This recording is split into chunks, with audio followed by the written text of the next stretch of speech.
Fala pessoal, tudo bem com vocês? Como vai? Aqui quem fala é Felipe Souza, eu sou especialista em fundos imobiliários aqui do TC e a gente está voltando com o nosso programa de entrevistas com gestores. Agora comigo apresentando o programa eu vou ter o Alexei, nosso diretor da área aqui de dados do TC, e para essa volta a gente convidou o gestor Vicente Nogueira do FLCR11 para estar conosco aqui fazendo aí essa retomada do nosso programa. Bom, primeiro deixar o Alexei se apresentar, está aqui ao meu lado, e em sequência a gente vai ouvir o Vicente aí. Olá pessoal, tudo bem? Sejam bem-vindos aí na nossa retomada aí do nosso conversa com gestores. Eu agradeço aqui a conversa o convite do Felipe. Eu trabalho aqui no TC como diretor, como ele comentou, mas eu também sou um grande entusiasta aí dos fundos imobiliários, eu invisto há bastante tempo. E assim, a ideia é a gente compartilhar aqui informações, conhecimentos e conhecer um pouco do dia a dia, até a percepção deles aí do mercado, de cada um dos gestores, tá? E hoje, falando aqui com o Vicente do Faria Lima Capital, tá bom? Eu agradeço aí de novo o convite. Felipe e Alexei, muito obrigado aí pela oportunidade. Vai ser um prazer estar aqui conversando com vocês sobre o nosso fundo. Muito legal. E falando do fundo, já vamos começar aí apresentando ele.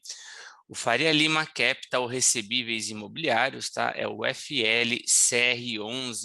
Ele é um fundo que foi constituído em 22/10/2019. Tem aí como gestor o próprio Faria Lima Capital, o administrador é a BRL Trust. Ele tem a taxa de administração, gestão, controladoria, custódia e escrituração de 1%. E a taxa de performance dele é bem curiosa.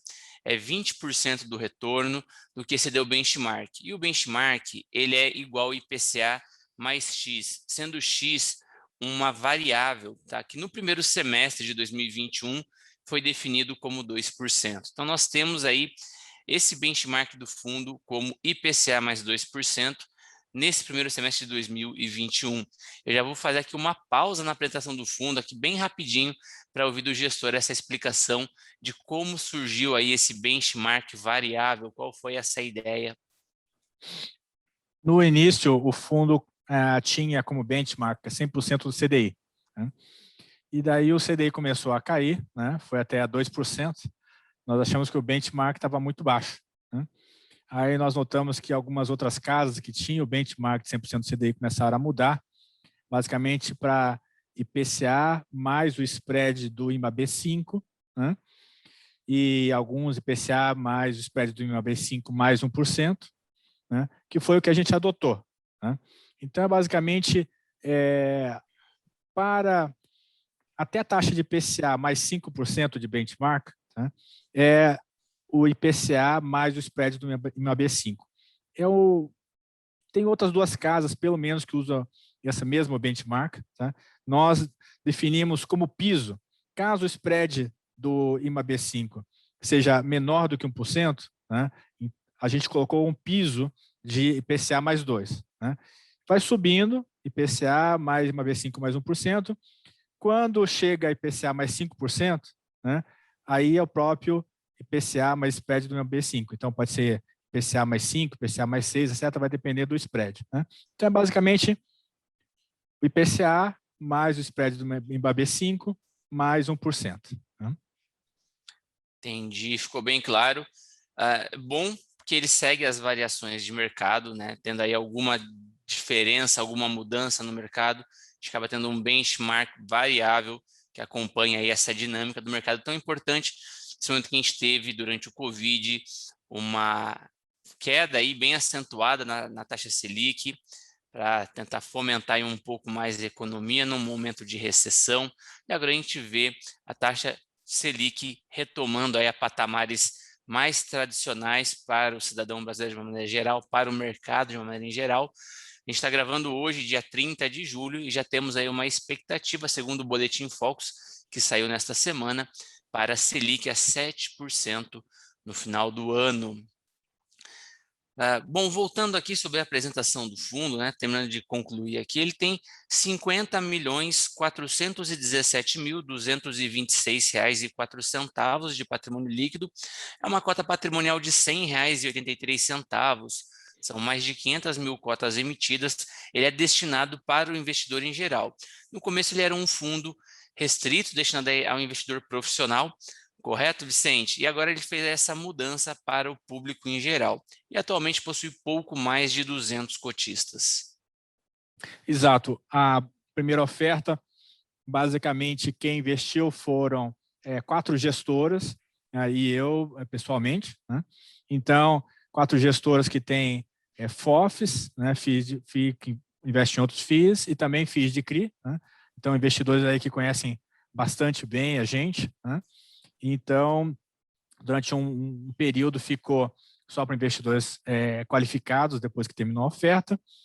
E em 11 de maio, nós publicamos o prospecto do fundo, de modo que investidores em geral puderam passar a comprar cotas. Então, agora, mensalmente, tem subido o número de investidores, né?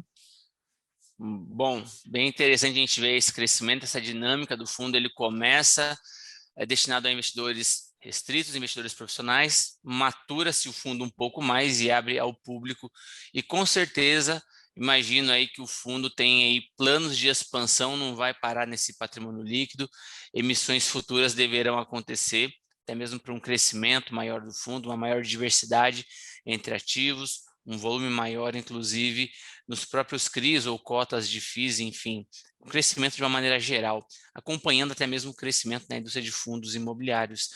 E para falar sobre... Quer fazer alguma pontuação, Vicente? Eu queria falar um pouquinho, se você permitir, sobre Claro.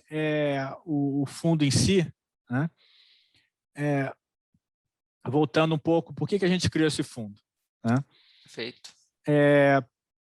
Eu trabalhei em banco de investimento durante muitos anos, né, fazendo abertura de capital, M&A, fazendo emissão de dívida, né? E depois eu criei uma securitizadora, a Habitasec Securitizadora, né, que emitiu o primeiro CRI em novembro de 2010. Né? De lá para cá, a Habitasec emitiu aí mais de 150 CRI, né, de todos os setores, né, não é especializado num setor ou outro, e de todos os níveis de risco também, mais de 8 bilhões de reais. Né? Então, durante esse período todo, Felipe, Alex e ouvintes, nós aprendemos bastante sobre que tipo de CRI que dá problema, né? E quando dá problema, se a garantia, né, ela é de fácil execução ou se não é. Né? Então, nós vimos casos de crise de todas as securitizadoras, sempre que algum CRI dá problema, a gente faz um estudo de caso, seja de outras securitizadoras, seja da Habitasec. Então, nós aprendemos aí, inclusive junto com os gestores dos diversos fundos aí que tinham esses CRI, né?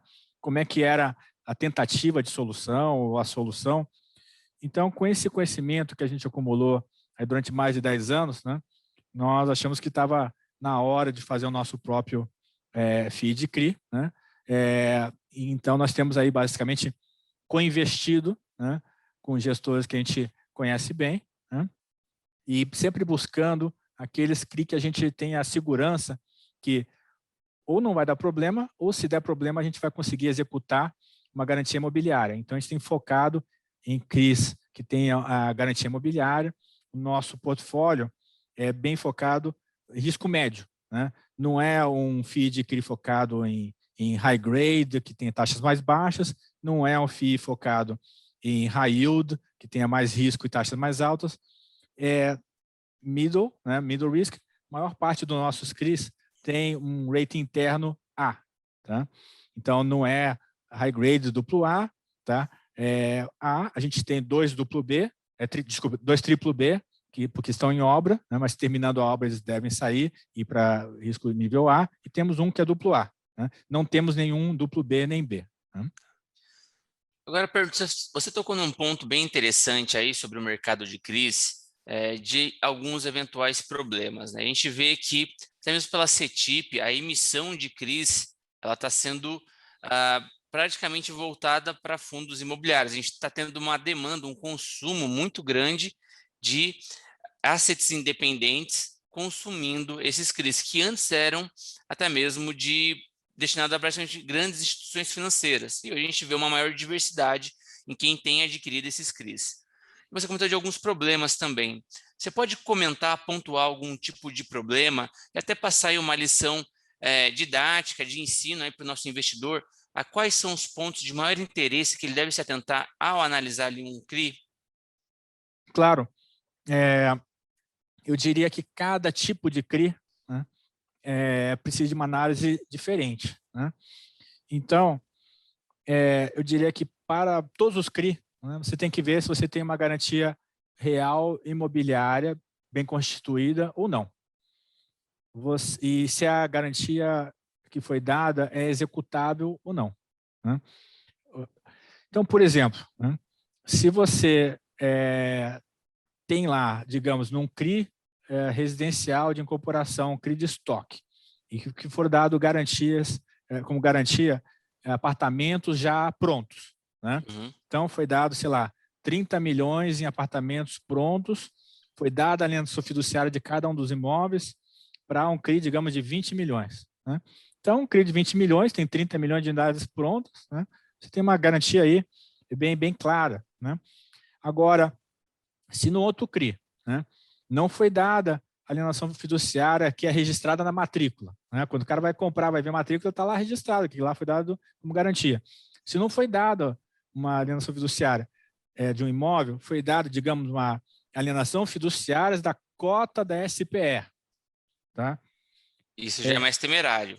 Então, teve casos no passado, né, que embora tivesse lá que não podia, que foi alterado o contrato social da SPE, dizendo que não pode vender os imóveis, que não pode fazer isso, não sei o quê, mas chegou lá e a incorporadora estava desesperada e fez coisa que não era para fazer, né? E aí o investidor, quando vai lá, vê onde é que estão as garantias já não estão mais lá. Já né? mudaram. Aí o que sobra é você fazer... sair atrás de penhor dos bens, que também já não estão mais lá onde era para estar. Então, isso é um caso. Né? Outro caso é, por exemplo, se você tem uma cessão de recebíveis. Né? A cessão de recebíveis de loteamento ou residencial, como é que está sendo feita a gestão desses recebíveis? Né? Digamos que seja um caso de loteamento. Normalmente, a cessão de recebíveis de loteamento é com coobrigação, ou seja, o loteador tem que recomprar aquele recebível que esteja atrasado por mais do que 90 dias. Uhum. Então, como o loteador ele tem essa obrigação, normalmente a cobrança dos recebíveis que estão atrasados mais do que 90 dias fica por conta do loteador. Né? Então, no passado, tinha uma prática, digamos, até 2013, que a gestão dos recebíveis era feita pelo loteador que fazia a boletagem, né? E tinha uma empresa terceira, serviço independente, que simplesmente pedia os dados para o loteador, fazia um relatório e passava para os investidores. Né? Acontece que já teve caso em que deu problema e a informação que tinha sido passada pelo loteador não correspondia à realidade. Tinha tido um monte de pré-pagamento, os saldos não eram realidade, etc. Então, lá, né, em 2014, 2013, aprendeu-se, né, que o melhor é você fazer o servicing, em que o servicer faz a boletagem direta e tem o cadastro, né, para saber que aqueles números são reais e que se der algum problema, né, poder também pegar a cobrança direta, né, tirar a cobrança daqueles recebíveis do loteador, fazer a cobrança direta. Para você conseguir fazer isso, você precisa ter o cadastro. Você consegue fazer então, hoje em dia, né, tem alguns CRIs que são assim, tem alguns CRIs que não são assim, que voltaram a ser como antes de 2013, entendeu? Você tem casos, por exemplo, então, depende do tipo de CRI. Né? No CRI, por exemplo, de shopping center, né, é importante que você tenha a alienação fiduciária do imóvel em si, você tenha a carteira toda, que você consiga tomar a gestão do shopping center, né? Porque digamos que você tem a alienação fiduciária do shopping center e tem os recebíveis, né? Mas você não tem todos os recebíveis e não consegue tomar a gestão. Como é que você vai vender aquele shopping center, vender um shopping center que quem comprar não vai poder fazer a gestão do shopping center? Entendeu? Não tem valor. Então, teve uma série de aprendizados ao longo do tempo, né? Que a gente sabe o que funciona, o que não funciona, E a gente é bem ortodoxo em termos de comprar só aqueles CRIs que a gente se sente confortável, que se por acaso der problema, né, a gente vai conseguir executar a garantia. Bom, bem interessante, então a gente observa que a gente tem tido cada vez mais novos emissores nesse mercado de securitização, o spread tem aumentado, e como o Vicente bem pontuou, algumas práticas que não eram adotadas lá atrás, mas foram vistas aí de modo temerário, estão voltando em alguns CRIs. Então, muito cuidado, muita diligência, e se você for se expor aí a um fundo de CRIs em que você não conhece tão bem ou não se sente apto a analisar o CRI, confie no histórico do gestor, né? Um grande ponto de atenção que nós temos que ter. Tá? Pessoal, eu estou escapando aqui, que o sol está bem de frente aqui no meu rosto, não estou vindo mais para cá, só que vai estar vindo em casa, você vai ver que eu estou fazendo aqui, ó, fugindo do sol, literalmente, tá? Então, não estranhe aí essa minha movimentação lateral aqui. Bom, dando continuidade aqui, eu achei muito interessante essa pontuação que você fez, esse histórico de CRIs. Eu, particularmente, ainda não tinha visto um gestor abordar tão profundamente esse tema, então já fez valer muito desse convite aqui, que foi um ganho de conhecimento grande que a gente teve. Muito obrigado aí. Primeiramente, para aceitar o convite, né? Acabei não fazendo aí esse agradecimento logo no início da entrevista, mas fiz agora aí diante de uma informação tão boa, tão rica aí para a gente. Você tinha noção que funcionava assim, Alexei? Como que você enxergava essa parte de CRIs? Não, eu achei extremamente enriquecedor, assim, às vezes tem informações para nós, falando agora com o chapéu de investidor, que a gente não tem o tamanho da envergadura e do detalhe e da riqueza que você precisa analisar. E aí eu estou pensando aqui sobre a questão dos fundos de fundos, né, que tenham um CRI, que eu sei que também você trabalham com isso, e aí como isso se relaciona na escolha, se é da mesma forma, e aí até perguntando para você um pouco mais de como esse processo quant aí de decisão e quali também, claro, que aí ajuda nossos usuários, nossos clientes aqui também tomar a decisão. E aí um outro ponto também que vocês estavam falando, que eu estava empolgado aqui, é essa questão da mudança, né, de a gente, que investidores que não têm acesso a esses fundos que são qualificados, e dessa transição, né, que eu acho excelente, e no meu entendimento, eu acho que é algo que eu defendo, é a gente cada vez aumentar esse mercado fazendo essa mudança que vocês fizeram, que eu acho muito legal e que ajuda o mercado, do meu ponto de vista. Falando primeiro sobre o segundo ponto, né? Do meu ponto de vista, é muito, muito melhor, né, os investidores terem acesso aos CRI dentro de FII de CRI. Né? Digamos lá, olhando no passado, né, ofertas de CRI, oferta CVM 400, né, oferta de varejo. 99,9% dos investidores que compravam aqueles CRI, né, não sabiam o que estavam comprando, não tinham condições de analisar, estavam comprando uma coisa ilíquida, né, e se desse problema, tivesse uma assembleia para resolver o problema, não ia participar da assembleia. Né? Então, você, e obviamente, no caso dos CRI 476, os investidores em geral, ou de varejo, não tinham acesso. Né? Os CRI de taxa mais alta, mais complexos. Né? Então, o FII de CRI, né, ele tem a grande vantagem para o investidor de que, primeiro, tem um gestor, né, para analisar o CRI antes de tomar decisão de investimento, né, checar o due diligence, etc., e fazer o investimento e depois acompanhar. Se der algum problema, né, tomar as decisões em termos do que fazer. Né, e, além do mais, você tem, segundo ponto, a diversificação. Né, você vai ter lá diversos CRI dentro da carteira do fundo. Né, e, terceiro, você vai ter a liquidez, né, das cotas do FII, que é uma liquidez muito, muito maior do que a liquidez de qualquer CRI. Né? Então, digamos que você tivesse, né, um FII de CRI, que dentro dele você só tem CRI de rating, por exemplo, rating A. Né? Eu diria que com essa diversificação toda e com essa liquidez maior, provavelmente, se você fosse comparar aquele FII de CRI, que tem vários CRI dentro, 10 CRI dentro que seja, versus um CRI, embora que tenha um monte de CRI nível A, o FII de CRI seria nível duplo A.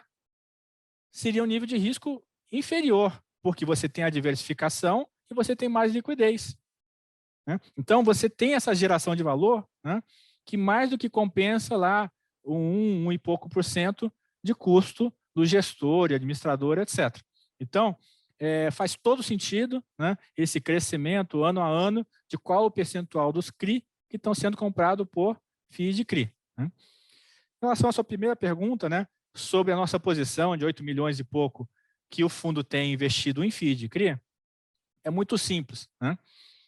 Quando você fala para o distribuidor, etc., que você vai comprar um certo CRI, né, às vezes aquele CRI atrasa, né? Ou então, durante o due diligence do CRI, aparece uma coisa lá que você não fica confortável, que você pede para consertar, às vezes é consertado, às vezes não é consertado. Quando não é consertado, no nosso caso, a gente pula fora, né? Então, você fica... Deixa eu interromper bem rapidinho, fazer só um adendo aqui. Tá. O que seria um exemplo no due diligence que você, por exemplo, evitaria? Por exemplo, no nosso caso, tá? Cada gestor tem o seu ponto de vista, tem o seu nível de risco, tá? No nosso caso, se a gente entrou num CRI em que falam, ok, vai ser dada a alienação fiduciária dos imóveis XYZ, né? Aí chegou lá no meio e diz, não, isso aqui já foi dado em garantia para o banco, a gente só pode dar a alienação fiduciária das cotas, do imóvel sim não pode ser dado. A gente vai pular fora, entendeu? Esse é um exemplo bem claro. Então, ao invés de ficar com aquele dinheiro lá aplicado no DI, né, que estava lá a 2%, né, ia penalizar muito o fundo, né? O que nós fizemos, né? A partir do início do ano passado, nós pegamos os mais ou menos 30 maiores FII de CRI, analisamos a carteira de CRI de cada um deles. Nós demos uma estimativa nossa de rating para cada um dos CRI de cada um desses FIIs, né? E fizemos um modelinho de projeção também de qual seria o retorno já líquido de FIIs, etc., para cada um desses FIIs, e analisamos a que preço que estava, né? Então, versus aquele risco, né? Então, você tem oportunidades no mercado por diversos motivos, seja por oferta, seja por flipping, etc., em que você tem uma cota de FII que está barata, né? Então, ao invés de deixar lá a 2% no DI, esse dinheiro, a gente aplicou uma parte, né, em FII de CRI, fazendo compra e venda para ter ganho de capital, além de rendimentos. E no ano passado, se você pegar todo o montante que estava no DI, mais o montante que estava em FII de CRI, tá? Ao invés de receber 2%, a rentabilidade foi de 12%. Excepcional. Entendeu? Esse ano está por volta de 7,5%, etc. Ou seja, é um modo da gente ter tranquilidade para só comprar a CRI que a gente goste e que a gente fique confortável, sem estar pressionado com ter deixado o dinheiro no DI.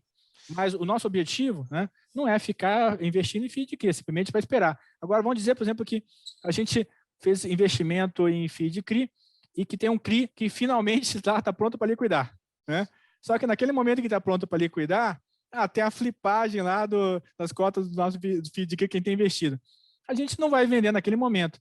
Felizmente, a gente tem diversos parceiros de warehousing, a gente vai colocar aquele CRI em warehousing para recomprar depois. Então, nesse momento, nós já temos um volume bem substancial de CRI que estão em warehousing, tá? Aguardando a gente uma hora fazer uma nova oferta. E quando a gente fazer uma nova oferta, vai ter uma parte que vai ser alocada super rapidamente devido a esse warehousing que a gente tem. Excepcional. E você tocou nesse assunto de alocação, a gente viu que o fundo ele chegou a ficar um momento no começo do ano com perto de 30% de caixa, agora ele está com em torno de 16%. Qual que é a estimativa que você entende, que vocês da gestão entendem como indispensável para que o fundo rode com caixa saudável? Eu diria que o mínimo possível, vai 2%, 3%. Tá? Agora, acontece que se você quiser, né, na liquidez, enquanto você está esperando, né, você poder fazer, né, essa compra e venda de FII de CRI com ganho de capital, né, você vai ter que ter algum nível de liquidez maior, né? Mas a gente, como colocado no último relatório mensal, tá? E se você me permitir, eu vou compartilhar aqui na tela. Claro. Deixa eu autorizar você aqui para... Eu acho que já estou autorizado, não? Já foi, já está. Então, Ótimo. como a gente colocou aqui, tá? Em junho, por exemplo, tá? O fundo vendeu 8 milhões de CODEP, tá? IPCA mais 7,67, porque a gente estava com mais do que 10% do PL em CODEP, né? A gente vendeu 3 milhões de CRI Spot, tá? E alocou 5 milhões no CRI JPS 4, que é um CRI, nosso único CRI, que nosso rating interno é AA, tá? Um risco super baixo. A IPCA mais 6,5, 5 milhões no CRI Embred 5, que é IPCA mais 7, tá? Deixa eu te interromper rapidinho aqui. Às vezes eu vou fazer algumas pontuações na sua explicação. Fica à vontade. Tem um distanciamento muito grande no rating de vocês para o rating aí mais tradicional do mercado? Distancia muito a nota ou não? Não. Nós, felizmente, tá? O nosso diretor de risco aqui da gestora, tá? O Ricardo, ele trabalhou mais de 9 anos numa empresa de rating, tá? Focado no CRI, e ele fez rating de mais de 100 CRI. Tá? Então, praticamente seria o rating dado por essa empresa de rating, o nosso rating interno. Então, não tem bem distância, semelhante, então. Não tem distância nenhuma. Tá? Perfeito. Então, como coloquei aqui nesse relatório, né, o fundo está com pipeline robusto, né, de novos investimentos, dentre eles, né, prevê investir em um CRI de incorporação residencial com a taxa de CDI mais 8,75, né? Excepcional. E um CRI de locação atípica de hotel performado, IPCA mais 7. Tá? Então, eu acredito que a gente vai liquidar essas duas compras aqui em breve. Tá? Mas, de novo, né? Sempre pode surgir alguma surpresa.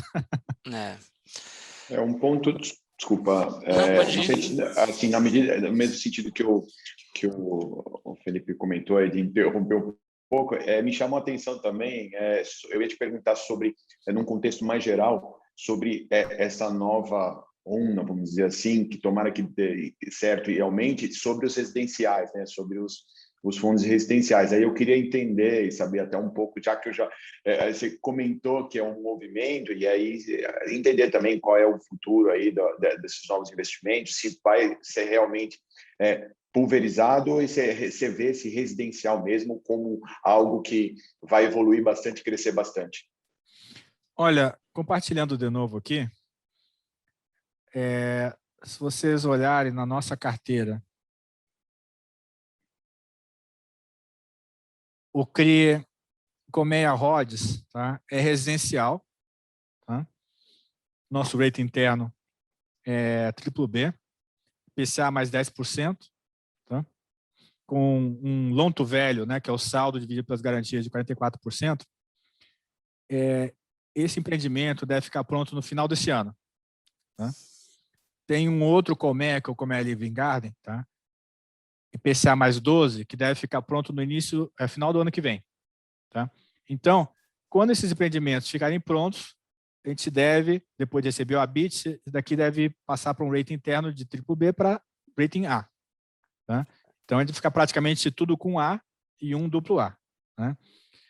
O CRI Manhattan é um CRI que você tem, em parte, estoque performado de unidades e, em parte, recebíveis. Tá? Mas não tem obra. Tá? E tem um LTV baixo aqui de 38,7% e uma taxa bem atrativa de IPCA mais 12%. Tá? O CRI Embred 5 é de uma incorporadora, uma das 2, 3 incorporadoras dominantes lá de Camboriú, em Santa Catarina. Né? E foi pego garantias, terrenos, etc., bastante legais também, então um LTV de 50%, a taxa aqui é IPCA mais 7%, uma empresa super grande. Né? O CRI JPS 4 é um CRI de shopping center, tá? O shopping Jequitibá, que fica lá em Itabuna, na Bahia, a gente já visitou diversas vezes. Esse é o quarto CRI que a Habitasec faz para essa empresa, tá? Que inclusive prepagou 2 outros CRI. Né? Então, foi pego de novo alienação fiduciária do shopping inteiro, todos os recebíveis do shopping, etc. Ou seja, com as lições aprendidas do que aconteceu em CRI de shopping de outros lugares, né? Não na Habitasec, que deu problema, tudo que foi aprendido foi colocado aqui, né? E isso aqui é uma taxa de IPCA mais 6,5 para um rating AA interno, tá? O CRI Calçada é de uma incorporadora importante do Rio de Janeiro, tá? Em que os recursos estão sendo utilizados em novos empreendimentos, mas é um CRI corporativo. A gente pegou como garantia um hotel, tá? Que vai bem bacana, que vai super bem, mesmo durante a pandemia, continua indo tranquilo, está com ocupação acima de 60%. Tá? E, se você olhar, tem um loan to value de 30% apenas. Tá? E com a alienação fiduciária, bonitinho, o fluxo de hotel passa por dentro da conta do patrimônio separado da securizadora, tem diversos níveis de controle. O CRI Longitude é um CRI de estoque performado, tá, de apartamentos. Tá? Então, unidades já prontas, na medida que vão ser feitas as vendas, é amortizado o CRI. Tá? E esse daqui tem um loan to value de 60%, CDI mais 5.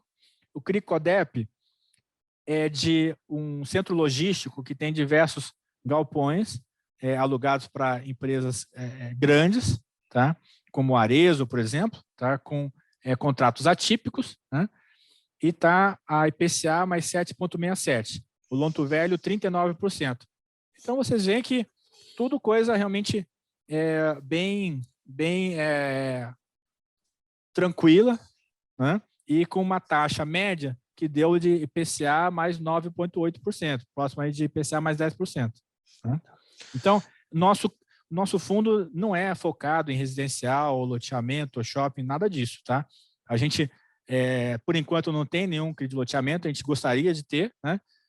Na medida que a gente encontra CRI de loteamento que tem aquelas características que a gente quer, né, em termos de garantias, e que tem uma taxa que a gente julgue ou adequada ou maior do que adequada, a gente vai querer comprar. Né? E também, abrindo parênteses, né, por enquanto só tem CRI da emissão da Habitasec, mas a gente já olhou, estamos analisando o CRI de outras securizadoras e nós queremos, tanto faz, a gente só quer que seja CRI com aquelas características que a gente já falou e com uma taxa bacana, né? A gente pretende comprar sim CRI de outras securizadoras. Pegar para fazer um comentário aqui, logo no começo do relatório gerencial, trazer uns dados aí para os nossos ouvintes, tá? Nossa audiência. O FII, ele encerrou o mês de junho com 83,1% de alocação. No mês anterior, ele tinha 85,5%. E atualmente ele tem aí 66,5% dos ativos em CRIs, sendo 16,6% em FIIs de CRIs, e o restante está em caixa. Tá? Como o próprio Vicente bem ponderou, a taxa média ponderada da carteira é de IPCA mais 9,8%.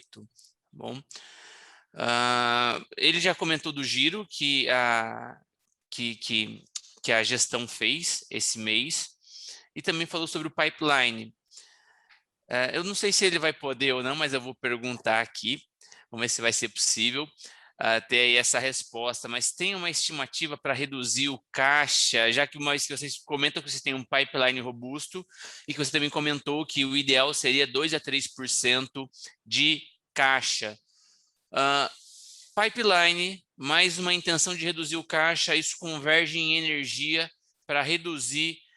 Em quanto tempo você acredita que você vai conseguir reduzir aí esse caixa com esse pipeline robusto que vocês possuem? Eu espero que durante o mês de agosto, tá? Mês de agosto. Se a gente comprar, muito bom. Se a gente comprar esses dois CRI aqui, né, do último parágrafo, vai reduzir substancialmente o caixa e o investimento em FII. Tá? E agora, um outro ponto, voltando aí para a parte de... Quando a gente observa a página 2 de 6 do relatório gerencial, a gente vê que o yield dele orbitou muito acima ali de 1%. Tá? Mas como ele bem mencionou, não é um FII high yield, então é um middle risk, né? Não chega a ser aquele fundo está tomando muito risco, mas também não é um high grade, é um meio termo, né? Que consegue entregar perto de 1%. Eu vou pontuar agora com você, Vicente, sobre a questão de uma alocação considerável em residencial. A gente tem aí uma curva de inadimplência mais comum no CRI residencial do que no corporativo. Como que você enxerga, se vocês têm provavelmente devem ter, não sei se vai poder abrir ou não, a monitoria dessa curva de inadimplência de 30, 60 e 90 dias. E se você vê aí o nível de risco do residencial para o corporativo em específico. Como é que funciona, né? Para cada tipo de CRI, você estrutura ele de modo a mitigar os riscos específicos daquele tipo. Então, no caso residencial, você tem a vantagem de você ter maior pulverização, né? Você costuma ter no CRI diversos níveis de proteção. Além de você ter a garantia que foi dada, você vai ter o nível de cobertura, tá? De garantias mínimas dividido pelo saldo, de fluxo mínimo dividido pelo fluxo do mês. Você vai ter um fundo de reserva, tá? De 2, 3 normalmente pagamentos mensais, né? Então, se tem algum nível de deterioração, tá? Aí normalmente o tomador vai ter que dar mais garantias, dar mais fluxo para ajustar aquilo. Normalmente você tem isso como condições nos diversos CRI, né? Pulverizados. No caso de CRI corporativo, né? Você pode ter para cada um dos recebíveis até um risco menor, né? Mas você tem uma concentração maior, né? Se der problema aí em digamos, você tem só 3 recebíveis de 3 empresas, né? Se um der problema, né? É considerável impacto. Então, por isso que, seja num caso ou seja no outro, é importante que, no nosso ponto de vista, você tenha garantias imobiliárias reais, dados, de modo que, se der problema, você vai conseguir motivar suficientemente o tomador a resolver o problema, porque senão você vai tomar a garantia e vai vender. Ou seja, então tem aí uma boa tranquilidade nessa operação de residencial, comunga aí, pode ter uma boa adequação também, eventualmente com um corporativo na carteira. Sim, nós somos totalmente indiferentes, entendeu? Não tem um máximo mínimo de corporativo versus residencial. A gente olha caso a caso, né? Se a gente compraria aquele CRI na física ou não, entendeu? Um CRI que a gente quer realmente que não vai dar problema e que, se por algum milagre der problema, a gente vai ter garantia para executar e nunca perder o principal. Obviamente que não dá para garantir isso, mas a gente trabalha sempre nessa direção, né? Você tocou num ponto interessante aí, que é do loan to value, e conforme for concluída aí o empreendimento, né, vai mudar o rating do ativo. E aí eu quero te perguntar sobre essa razão de LTV. Ela é revista periodicamente por vocês ou não? Ela é revista na emissão do CRI e depois é mantido esse LTV? Vai depender do CRI, tá? Então, por exemplo, no caso de CRI residencial, seja de estoque ou de obras, mas que você tem uma carteira andando e tenha vendas, normalmente a gente tenta que seja reajustado, né, seja revisto o valor mensalmente, qual que foi o valor médio correspondente às vendas dos últimos 6 meses, de modo que a garantia é reavaliada, né, mensalmente, levando em conta as últimas vendas, tá? Então, se vai subindo, se vai caindo, isso vai afetar o LTV mensalmente. Tem casos, né, em que é custoso fazer avaliação do imóvel grande, etc., e que é feita uma vez só lá na largada, né? Mas normalmente o LTV é bastante baixo, de modo que você tem uma tranquilidade que, mesmo ao longo do tempo, ainda vai continuar sendo muito bom, tá? Então, vai depender CRI a CRI. Então, você fazer a avaliação, por exemplo, olhando as vendas dos últimos 6 meses, né, não custa praticamente nada. Se você mandar fazer a avaliação de um shopping, custa. Então, vai depender do que foi negociado caso a caso, mas a gente sempre está confortável, né? Não, claro. E eu estava observando aqui o LTV médio da carteira também, ele é bem satisfatório, né? Está abaixo de 60, é isso? É isso mesmo. Bem interessante. Dado aí o nível de estruturação da segurança da dívida, né? Do due diligence que você bem mencionou aí na estruturação dos CRIs, um LTV também aí numa razão de 60%, traz aí um certo conforto, ainda que a carteira seja pequena em termos de diversificação, de fundos, né, de fundos não, desculpe, de CRIs. Vocês tentaram fazer uma estruturação que traga aí o máximo de tranquilidade possível. Sobre a localização dos estados de garantia, e aí é uma dúvida bem mais pedagógica e bem mais educativa também para o nosso ouvinte, tá? Porque a maioria que a gente observa foca-se muito em garantias na região São Paulo, né? Ou ativos em São Paulo, na região Sudeste. Vocês já têm uma concentração maior no Nordeste. Você vê que isso pode ter algum ponto substancial que valha a atenção para essa localização geográfica da garantia, ou na sua visão não faz nenhum sentido? Olha só, a gente ajusta as necessidades do CRI à localização, né? Então, a gente sabe que tem alguns estados, né, que você tem uma dificuldade maior para execução, né, que você tem certezas maiores, né? Então, o que a gente faz, a gente aperta o critério de qualidade da garantia, aperta de precisar um lonto velho mais baixo, né? Aperta os controles, né? E, obviamente, o critério de aprovação ou não do CRI, né? Mas, desde que passem esses critérios, não tem problema, tá? Então, a gente sabe, por exemplo, que tem alguns lugares que não aceitam. Vamos pegar um caso hipotético de um CRI de loteamento, tá? Que a gente nem tem aqui, por enquanto. Tem alguns estados no Nordeste que não aceitam fazer a alienação fiduciária de lotes de um loteamento que não esteja pronto com TVO, tá? Aí, nesse caso, tem que ser dado, se quiser ter garantia real, tem que ser dado hipoteca, tá? O terreneiro da hipoteca, né?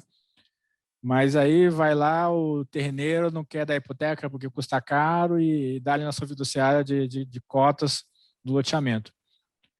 Nós, tá, não ficamos satisfeitos com isso e não compraríamos, entendeu? Então, a gente vai querer, naquele caso, ter hipoteca, de repente ter alienação fiduciária de outras coisas, né? Pelo menos enquanto estiver em obras, e depois de ter a obra, sim, ter a alienação fiduciária, tá? Então, a gente vai ajustando.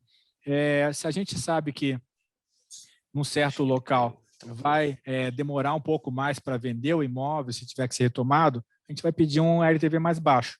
Então, eles fazem esse nível de ajuste, tá? E então a gente não tem um percentual máximo para esse local, para aquele local, por tipo de CRI. A gente vai olhar caso a caso e só vai investir se tiver adequado para o local, para o tipo de CRI, etc. Então, por exemplo, no caso dos dois CRI que a gente tem com obra, né, ambos têm fundo de obra dentro do patrimônio separado do CRI na securitizadora, suficiente para terminar a obra e com alguma folga. Isso é revisto todo mês, tá? Então, praticamente você não tem perigo de não terminar a obra, porque o dinheiro está lá e é reembolsado mensalmente, e quanto que precisa para terminar a obra é revisto também, né? Então, isso está dentro da estrutura do CRI. Então, Felipe, se você olhar a nossa carteira atual, dos 8 CRI, né, 4 são no Nordeste, né? Então, a gente não tem um percentual máximo, um percentual mínimo, a gente olha para cada CRI, né, onde é a localização, não só o estado, mas a cidade também e o bairro, né? E estrutura de modo que nós fiquemos confortáveis. Então, nós temos, como eu já falei, 2 CRI colmeia, né? Esses CRI são CRI que têm um percentual de obra, um deve ficar pronto no final do ano, outro deve ficar pronto no final do ano que vem. Ambos têm fundo de obra dentro do patrimônio separado deles na securitizadora, de modo que tenha dinheiro suficiente para terminar a obra, né? Então, todo mês tem a medição de obra, é feito o reembolso, é feita uma previsão de quanto que precisa para terminar a obra e precisa ter, vai estar guardado dentro da securitizadora esse dinheiro para fazer um reembolso para terminar essas obras, né? E um tem um LTV, o que vai terminar a obra agora no final do ano tem um LTV de 44%, o outro de 79,9%. Então, esses dois, tá, estão em Fortaleza, tá? Tem um outro CRI, que é uma Manhattan, que está no Ceará, no Piauí, em que os imóveis já estão prontos, tá? A gente pegou estoque pronto, performado, tá? Com LTV bastante baixo, além de recebíveis de boa qualidade. A gente analisou o histórico dos recebíveis, né? Então tem 38,7% de LTV, né? Com uma taxa bastante interessante de IPCA mais 12%. Né? O quarto CRI que a gente tem no Nordeste é do Shopping Jequitibá, o CRI JPS 4, né? Que a JPS emitiu, o primeiro CRI foi em novembro de 2010. Tá? Depois já emitiu para fazer uma primeira expansão do shopping center, depois fez uma segunda expansão, depois fez outra expansão. O shopping é totalmente dominante na cidade. Basicamente, o que tem para fazer nessa cidade aí é o shopping center. Tá? E o pessoal de Ilhéus também pega a estrada para ir para esse shopping center. Tá super bacana, passou super bem durante a maior parte da crise, né? E aí a gente está pegando nesse caso o shopping center todo como garantia, tem os melhores lojistas estão lá, tá? A gente conhece o dono, tá? Super bem, já visitei pessoalmente várias vezes, né? Então a gente é super tranquilo, inclusive a gente deu do rating interno AA, né? E é um CRI aí que tem um loan to value de 37%. Então, é isso que a gente tem de Nordeste, tá? A gente está bem confortável com esses 4 CRI, né? Uhum. Então, a gente olha caso a caso, tá? Eu imagino que aconteça da mesma forma que a gente estava comentando sobre os residenciais, né? E dos empreendimentos dos CRIs também, né? Não necessariamente precisa ser no Nordeste. Tende, na medida que vocês achem coisas boas, isso tende a mudar o comportamento, a distribuição aí, né? Esse é meu ponto. Não, claro, a gente tem o CRI Longitude, que é em São Paulo, né? A gente tem o CRI Calçada, que é no Rio, a gente tem o CRI Codep, que é no Espírito Santo, né? Então, a gente tem o CRI Embraed, que é em Santa Catarina. Então, nós estamos analisando o CRIs do Brasil inteiro, né? E a gente ajusta o que a gente faz de requerimento para o CRI, né? Dependendo do local, do tipo de CRI, etc. Né? Bem interessante. Não sei se o Alexei quer fazer mais alguma pergunta, se ele tem alguma dúvida. Eu tenho. Na verdade, é uma curiosidade. Não sei se pode abrir, você pode até comentar. São 2 pontos. Aí, como investidor mesmo, né? No chapeuzinho de investidor. Na questão das emissões, né, que possam vir aí ao longo do período, à medida que vocês estão fazendo esses movimentos, se puder abrir sim, se não. Mas como vocês veem aí essa questão desse roadmap de emissões, como vocês pensam, né, a dinâmica internamente dessas emissões, e esses movimentos que vocês, não somente das emissões, mas na medida que os CRIs vão dando resultado, vão se consolidando, como esses tende a se refletir no yield, né, na nossa cota lá, no nosso centavos lá do dia a dia, né? Mais ou menos é isso que eu estava querendo assim um ponto seu. Claro, de novo, como o Felipe falou, se você puder abrir, se puder comentar, que os nossos clientes vão adorar saber isso e gostam de entender isso.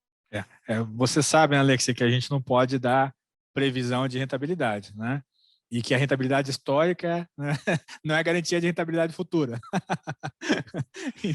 Então, né, pagou 1,06 agora, do outro pagou R$1, depois 1%. Mas o que acontece, né?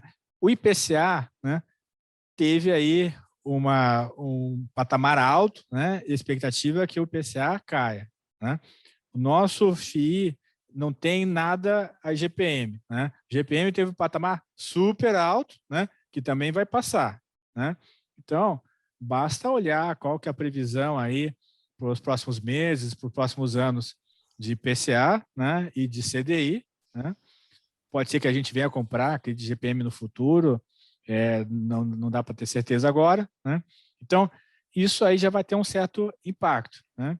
Em termos de nível de spread, tá? Eu acredito que o nível de spread vai ficar similar ao nível de spread que a gente tem atual.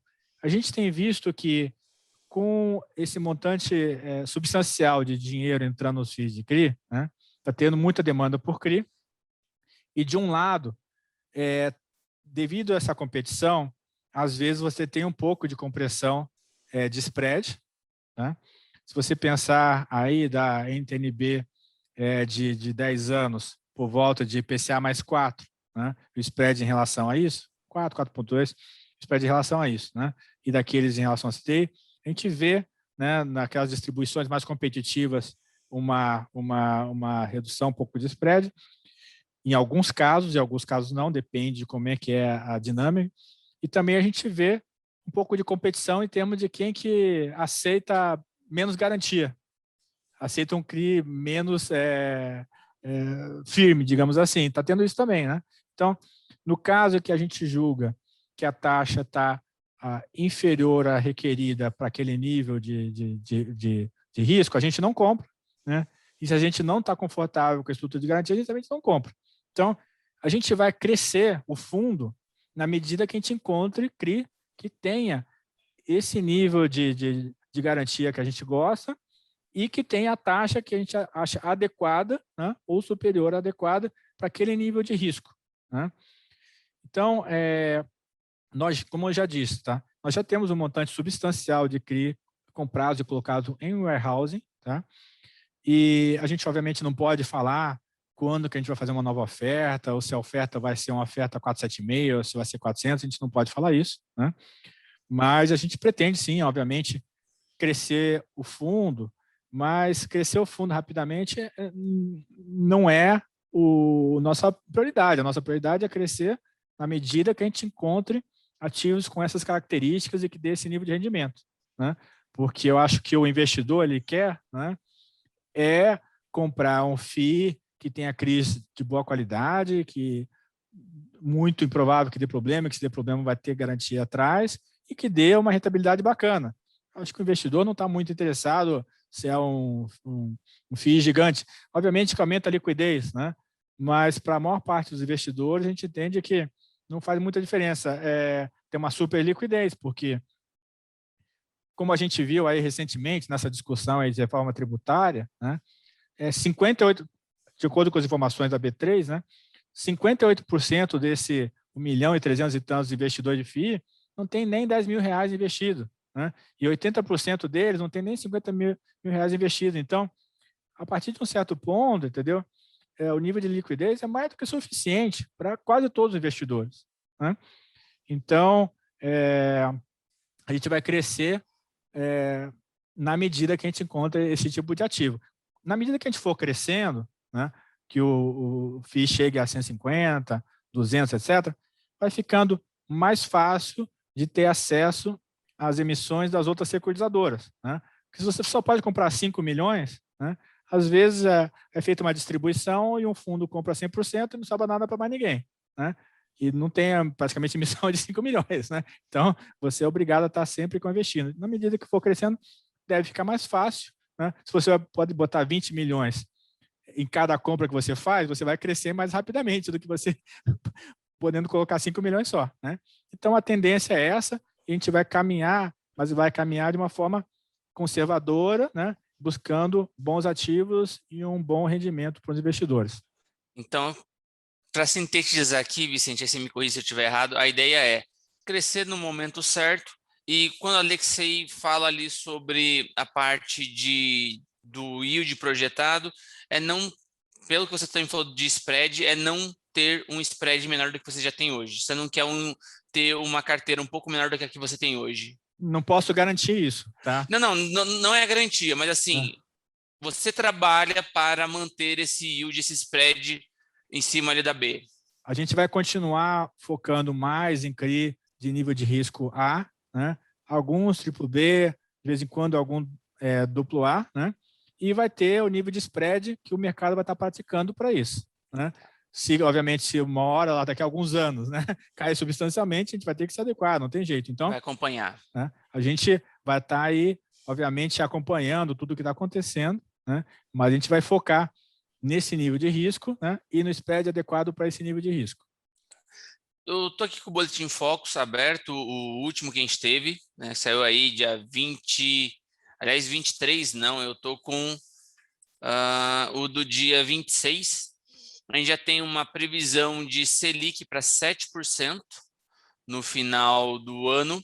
Sim. E IGPM para final deste ano em 19%, enquanto que 2022, que ainda está um pouco longe, mas já vamos levando em conta, 4,62% de IGPM e 3,80% de IPCA, sendo 7% estabilização da taxa Selic. Tá bom? Só trazer alguns dados aqui. Vicente, gostei muito da conversa. Antes da gente entrar na parte final, eu queria saber se você tem mais alguma ponderação, queria falar alguma coisa que nós não lhe perguntamos sobre o fundo. Eu acho que vocês fizeram aí perguntas excelentes, né? Eu acho que só de olhar para o histórico do fundo, né? Os primeiros investidores do fundo foram investidores que conhecem extremamente bem esse mercado, né? Gestores de FOF, gestores de FII de CRI, né? Eu fazendo um commitment pessoal também de investir, de modo que eu penso nisso aqui todos os dias, estou aí no sapato do investidor também, né? Então, é bacana que a gente pôde agora abrir para os investidores em geral em maio, né?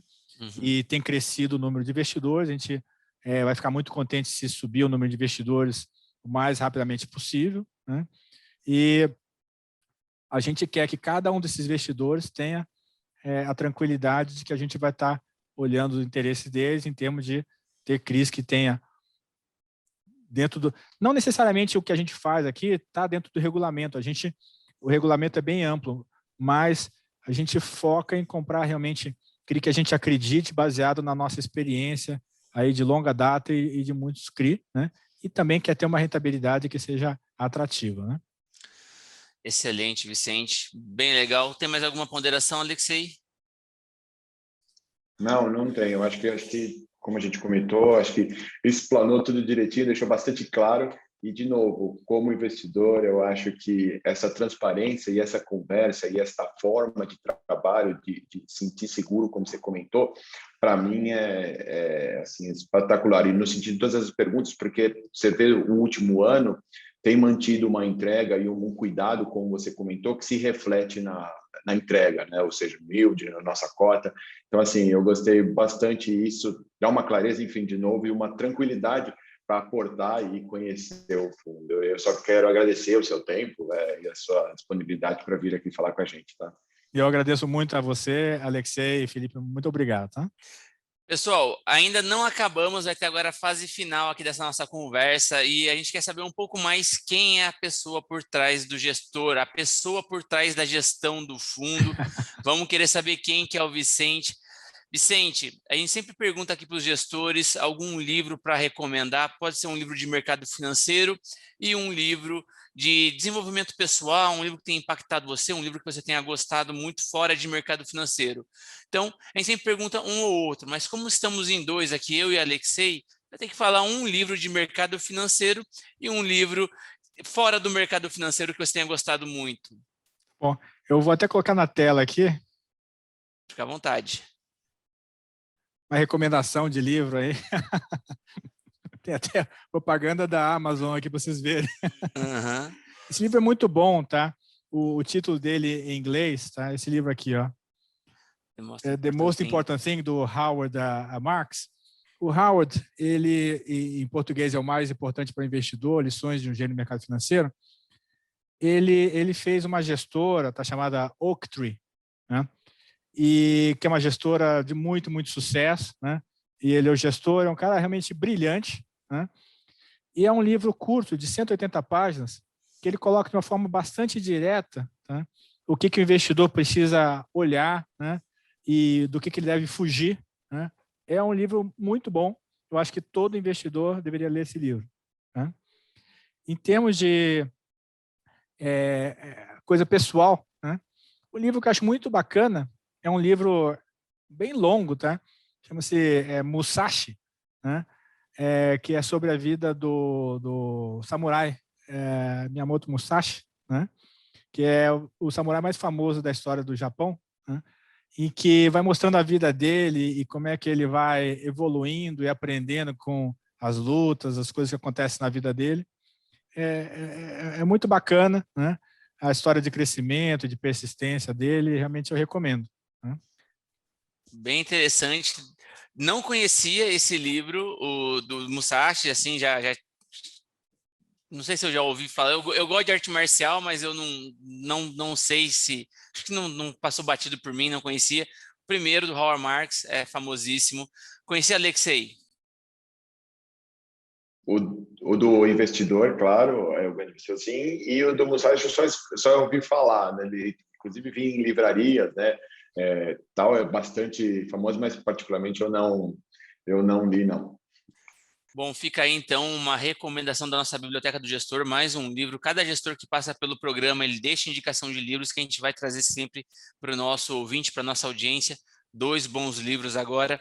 E saber um pouco mais agora, uma outra parte. Vicente, o que você gosta de fazer no seu tempo livre, aí no teu hobby, teu momento de folga? Claro. Bem, já faz muito tempo que eu faço corrida, né, de longa distância. Principalmente 10 mil metros ou meia maratona, né? Eu vivi 9 anos nos Estados Unidos, né? Eu fiz engenharia na Poly, depois eu fiz a MBA em Kellogg, Northwestern, que fica lá perto de Chicago. Depois eu morei 7 anos em Nova York. A maior parte desse tempo trabalhando no banco de investimento Goldman Sachs, né?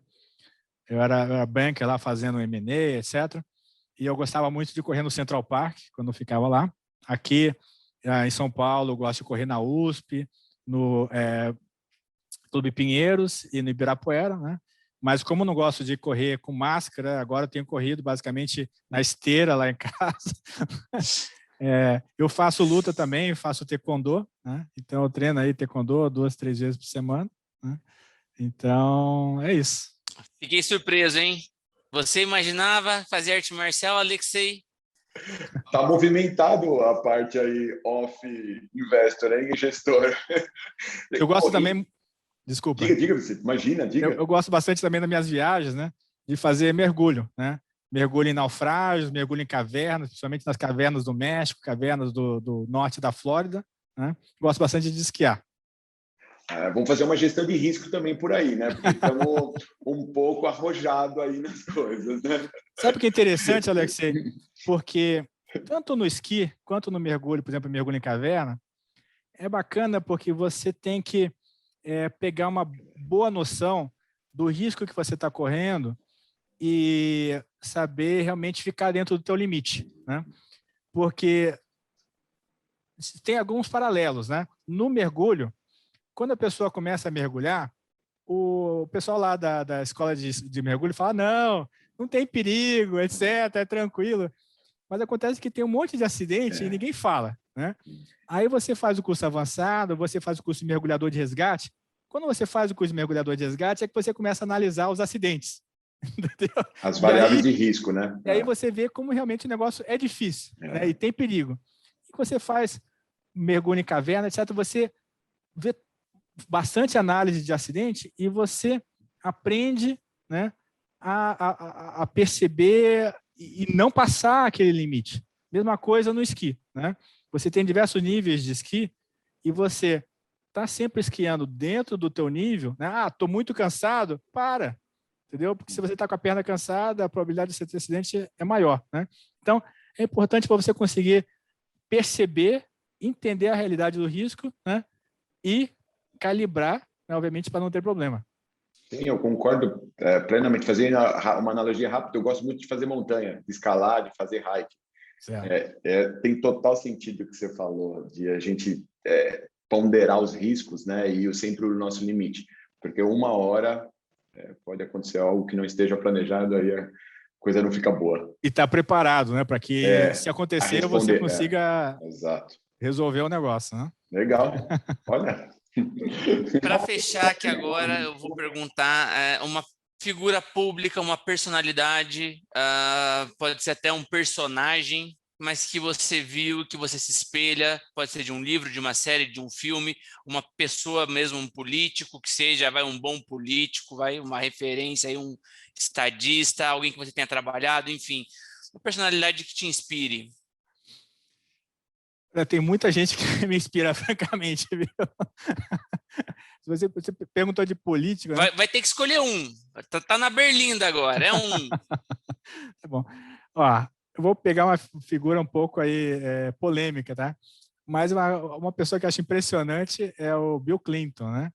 Porque o Bill Clinton, ele conseguiu fazer uma política econômica bem interessante para os Estados Unidos, né? E embora ele fosse, embora seja democrata, né, ele focava na questão do déficit fiscal e tudo, e controle de custos, de gastos, e ele é impressionante porque ele estava sempre rindo, entendeu?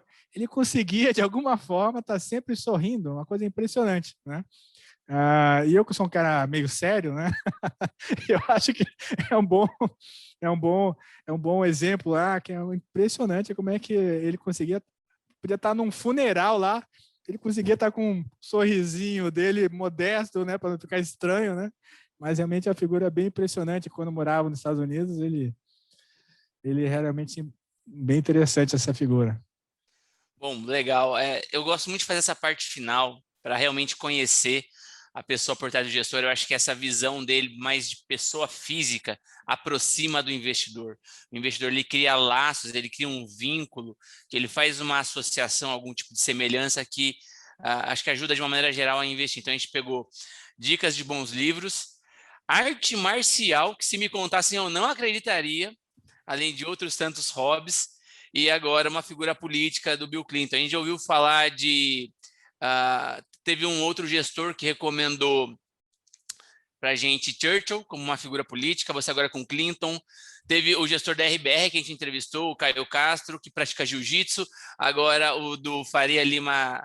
o Faria Lima...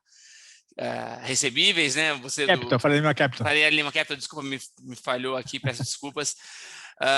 Taekwondo. Então a gente pode organizar aí quase que um clube da luta aqui com os gestores, com todo mundo. Olimpíadas, um campeonato aí interno. Tá ficando bem interessante isso daí. É legal saber bem aí dos gestores. E, pô, foi um prazer, foi realmente bem legal essa conversa. Espero ter sido prazerosa para você também, Vicente. Com certeza. É isso. Bom, pessoal, tchau. Espero que você também, telespectador, tenha gostado. E te convido aí para a nossa próxima entrevista. Continue acompanhando a gente e a gente vai sempre trazer o melhor conteúdo difícil para você aqui no TC. Obrigado.